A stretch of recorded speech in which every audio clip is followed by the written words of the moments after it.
कर्म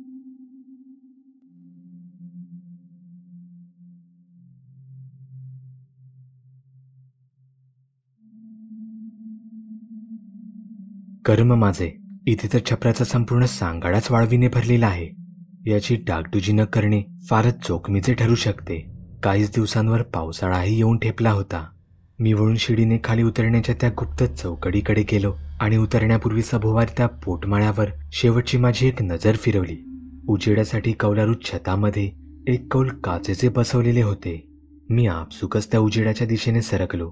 तसा उजेडाच्या विरुद्ध कोपऱ्यात अगदी शेवटी एक लहानसा आकार मला जाणवला, कोणीतरी पांघरून घेऊन झोपल्यासारखा. तिथे वारुळाच्या मातीचा ढीग रचला गेला होता. वाळवीचाच प्रताप असावा किंवा मुंग्यांचे वारूळ, पण तो मातीचा ढीग फारच सुचक वाटत होता. जणू काही त्याला स्वतःचा असा काहीतरी अर्थ असावा, काही कथा जोडली गेली असावी त्यासोबत. मीही जवळ जाऊन सहजच त्यावर बारीक नजर फिरवली आणि मनोमन आश्चर्याने सुखावलो गेलो. आपण नाही का कधी कधी एखाद्या दगडावर उमटलेले निसर्गतःच आलेले दोन डोळे पाहून सुखावतो, तर कधी सिमेंटच्या भिंतीच्या खपल्या निखळून पडल्यावर आपल्याला तिथे एखादा आकार मागे उरल्यासारखा दिसतो आणि आपण पुन्हा पुन्हा उगीचच त्या भिंतीवर तोच आकार वळून वळून शोधत बसतो.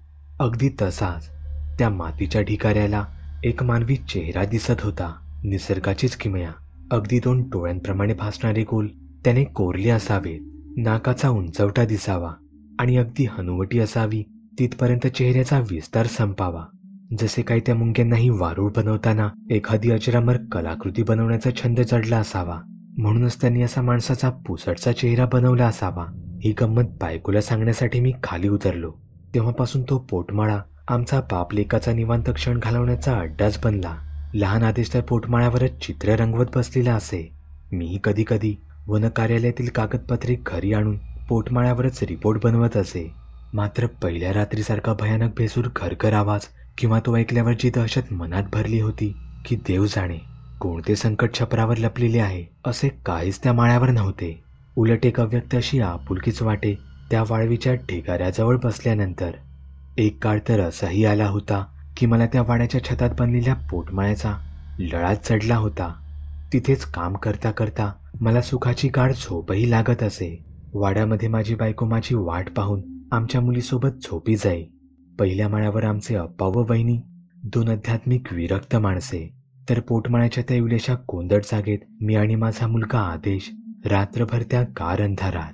मला त्या सुखद झोपेत नेहमीच एक हिरवेगार अंगण दिसे. एक म्हातारी अगदी आपुलकीने मला घास भरवताना दिसे. माझ्या आईची कमी जणू तिथे भरून निघत असे. आणि म्हणूनच की काय मी त्या वाळवीच्या ढिगाऱ्याजवळ ही माया शोधत असे. मात्र एका रात्री आमच्या या निवांततेवर प्रचंड संकट आले. वाड्यावर अचानक दगडांचा मारा होऊ लागला.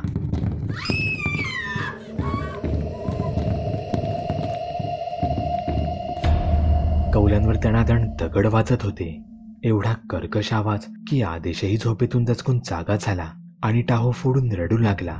आम्ही सर्वजण भिवून वाड्याच्या तळमजल्यावर गोळा झालो. बाहेर गडद अंधारात कोणी दिसणे अतिशय कठीण होते. काय होत आहे, कोण एवढे दगड मारत आहे याचा थांगच लागत नव्हता. आणि हेच सर्वात भयानक होते. अचानक आम्हाला घाबरवण्याच्या सुरात अगदी जीवाचा थरकाप उडवून देणारा चेटकिणींच्या विचित्र किंचण्याचा आवाज गुंजला. रात्रीचा अंधार चिरत तो आसमंत गुंजवत होता. वाड्याबाहेर 4-5 चेटकिणी आम्हाला हिणवण्याच्या सुरात गात होत्या. आंब्याचो मोहोर केलो करपान, चिंचा कोरा खाऊन आंबट त्वाण, साळून शिजवल्यान हत्ती चुकान, अंगावर काटा आणत होता. लाल लाल त्वाण. आंब्याचो मोहोर केलो करपान, चिंचा कोरा खाऊन आंबट त्वाण, साळून शिजवल्यान हत्ती चुकान, घास भरवून केल्यान लाल लाल त्वाण. त्यांचे स्पष्ट शब्द वाड्यात गुंजू लागले. या खरेच कोणी जिवंत चेटकिणी आहेत की भूत? अफाट शक्ती असलेली. घरातल्या 3ही बायापोरी थरथरत येऊन मला बिलगल्या. हळूच त्यांनी माझ्याकडे बघितले. मला म्हणाल्या, काय आहे हे? मी त्यांना खुणेनेच धीर दिला, पण त्यांना सोडून बाहेर जाण्याचा अति धीटपणा मी दाखवला नाही. शिवाय जवळपास सुरक्षेसाठी काही अवजड दांडकाही नव्हता. मी तिथेच थबकलो. काही वेळाने वाड्याच्या छपरावर तो दगडांचा मारा अचानकच थांबला. हत्ती चोकार. त्या चिटकिणी किंचाळत दूर चालत गेल्या. घनदाट अंधारात दूर कुठे विरून गेल्या. आम्ही सर्वांनी ती संपूर्ण काळ रात्र अशीच जागावूनच काढली. दुसऱ्या दिवशी सकाळ उजाडताच शिपाई वाड्यावरच दाखल झाला. साहेबांनो, आज इलाच नाही कामावर.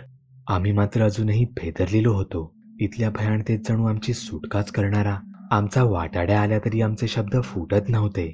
हळूहळू आम्ही शिपायाला झालेला सर्व वृत्तांत सांगितला. एवढी भयानक असते का रे कोकणातील रात्र? तसं तोंड वाकडे करत शिपाई उत्तरला, अहो हडळी नाही हत्या, मेल्या जंगलातल्या पोरी त्या. माझ्या घरातल्या बायकांकडे लक्ष जाताच त्याने त्याचे शब्द आवरले.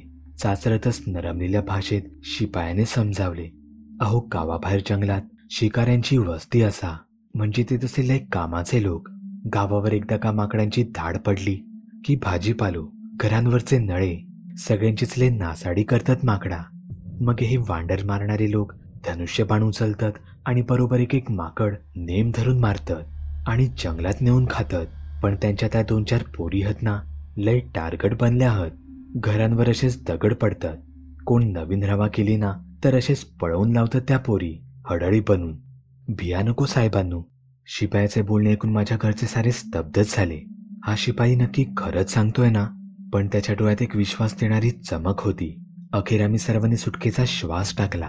शिपायाला त्या दिवशी संपूर्ण दिवसभर आमच्या सोबतच वाड्यावर राहू दिले.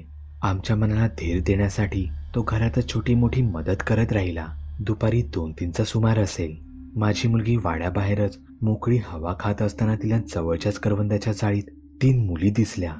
अगदी तिच्याच वयाच्या. चाराबोरा गोळा करीत होत्या त्या. माझी मुलगी धावत आली आणि म्हणाली, बाबा ती बघा, तीच काय ती रात्री दगड मारणारी. आम्ही सगळेच घराबाहेर धावलो.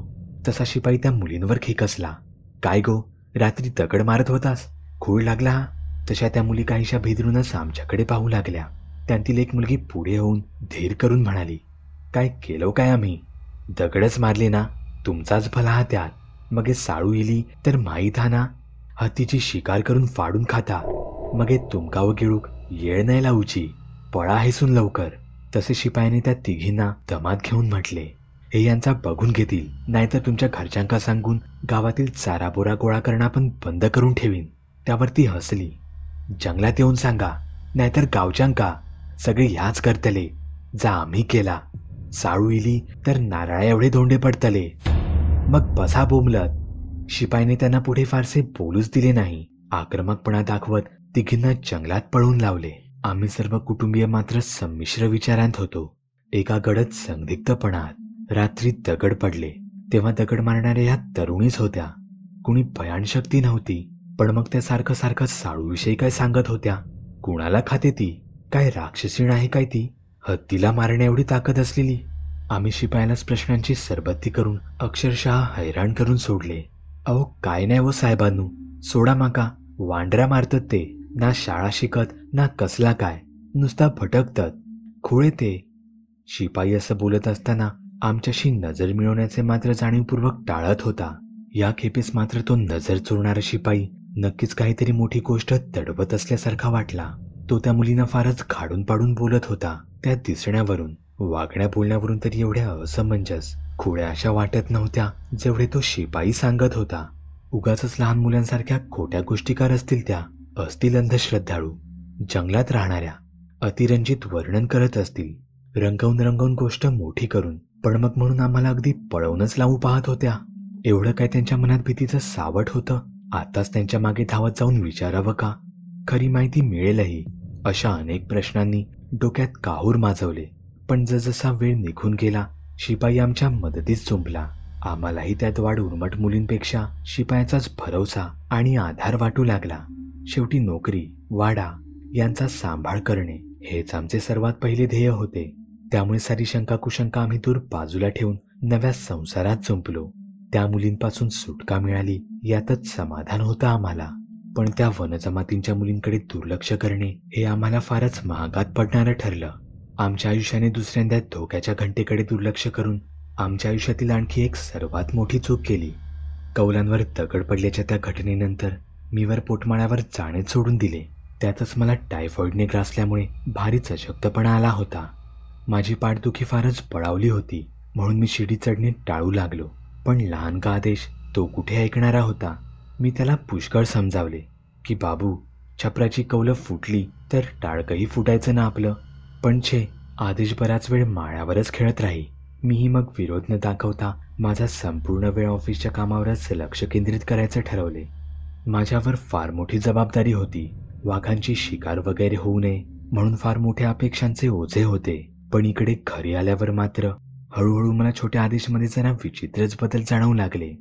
पूर्वी जो माझा हसतमुख चेहऱ्याचा, मोकळ्या मनाचा आदेश का कोण जाणे, पण आता तो थबकलेला, अडखळत बोलणारा, भांबावलेला दिसत असे.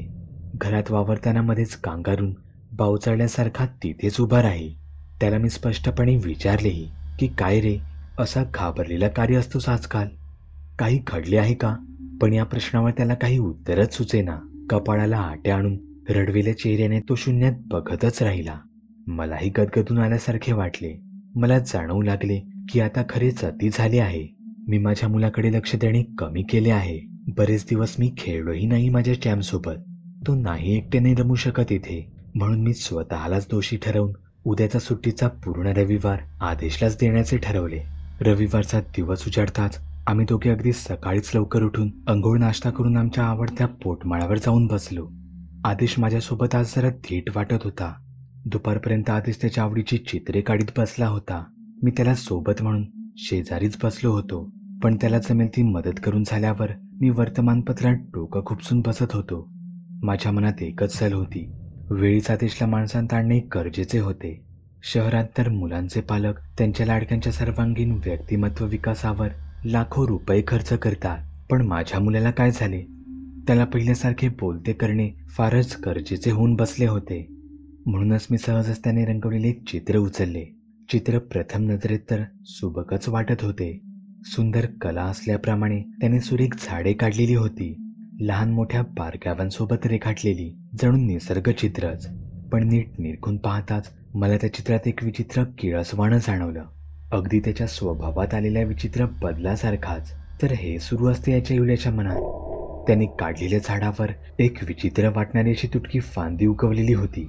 तीही अगदी झाडाच्या बुंद्यापाशी उगवलेली, पण भाल्याप्रमाणे समोर रोखून उगारलेली. त्या टोकदार फांदीचे समोरचे टोक हे रक्ताने माखलेले होते.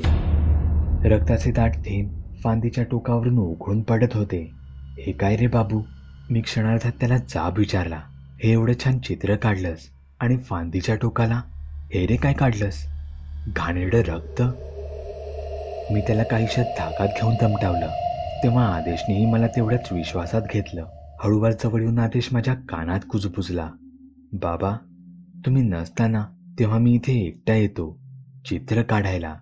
पण बाबा, मी एकटाच नसतो. मी चित्र काढायला बसलो ना की हवेतून एक काळजी येते, मला खाऊचा घास भरवते आणि माहीत आहे का काय म्हणते?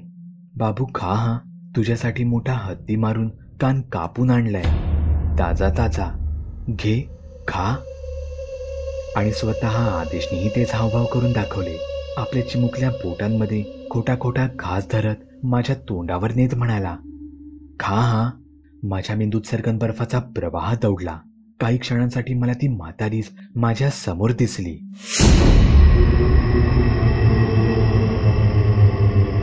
अगदी हुबेहूब तीच म्हातारी जी मलाही स्वप्नात दिसायची. माझ्या स्वप्नात येऊन मलाही माईचा घास भरवायची. मला काही क्षणांसाठी आदेशमध्ये त्या म्हातारीचाच आभासी चेहरा दिसला होता. सुरुवातीच्या दिवसांत जेव्हा मला इथे पोटमाळ्यावर गाढ झोप लागायची तेव्हा मला ती म्हातारी हिरवळीवर भेटायची, फक्त इथेच डुलकी लागल्यावर. आणि आज अचानक ती स्वप्नांच्या बाहेरही आदेशच्या शरीरात दिसली मला. मी भानावर येत जरा आवेशातच आदेशला विचारले, बाळ, तू काही खाल्ली नाहीस ना तिने दिलेले? तिच्या हातचे काही खाऊ नकोस हा. कुठून येते ती? शिडीने वर येते की कौल उचकटून तर नाही ना येत? त्यावर उलट आदेशने माझ्याच तोंडावर हात ठेवून मला गप्प केलं आणि पुन्हा कानाजवळ येऊन हळूवार आवाजात कुजबुजला. कुण्या जाणत्या माणसासारखा म्हणाला, बाबा, सांगितले ना, ती भूत आहे. या कोपऱ्यात अंधारात तयार होते ती बाबा. एव्हाना माझे केस शहारून उभे राहिले होते. मी लहानग्या आदेशला मिठीत कवटाळले. काय हे? कोणत्या विचित्र दुनियेत राहतोय माझा मुलगा? बागू, गुलबुवा. आंब्याचो मोहोर केलो करपान, चिंचा फोरा खाऊन आंबट वाण, साळून शिजवल्यान हत्तीचो कान, घास भरवून केल्यान लाल लाल त्वाण. आंब्याचो मोहोर केलो करपान, चिंचा फोरा खाऊन आंबट वाण, साळून शिजव